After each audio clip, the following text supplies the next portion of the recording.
जे सामर्थ्य आहे, जे प्रार्थनेच्या द्वारे म्हणजे देवाच्या संबंधामध्ये राहिल्याने मिळतं, त्यामुळे आम्ही प्रार्थना केली पाहिजे. म्हणून या वचनामध्ये 2:42 प्रेषित 2:42 मध्ये ते प्रार्थनेमध्ये तत्पर होते. म्हणूनच जगाची उलथापालथ त्यांनी केलेली आहे. प्रार्थनेमध्ये सामर्थ्य आहे, प्रार्थनेमध्ये पॉवर आहे.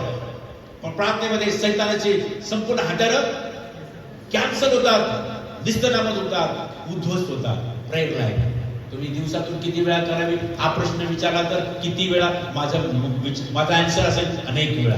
पण बायबलमध्ये जे कॅरेक्टर्स आहेत तिथे 3 वेळा प्रार्थना केली. दावीदाला 3 वेळा आणि 7 वेळा उपासना करत होता.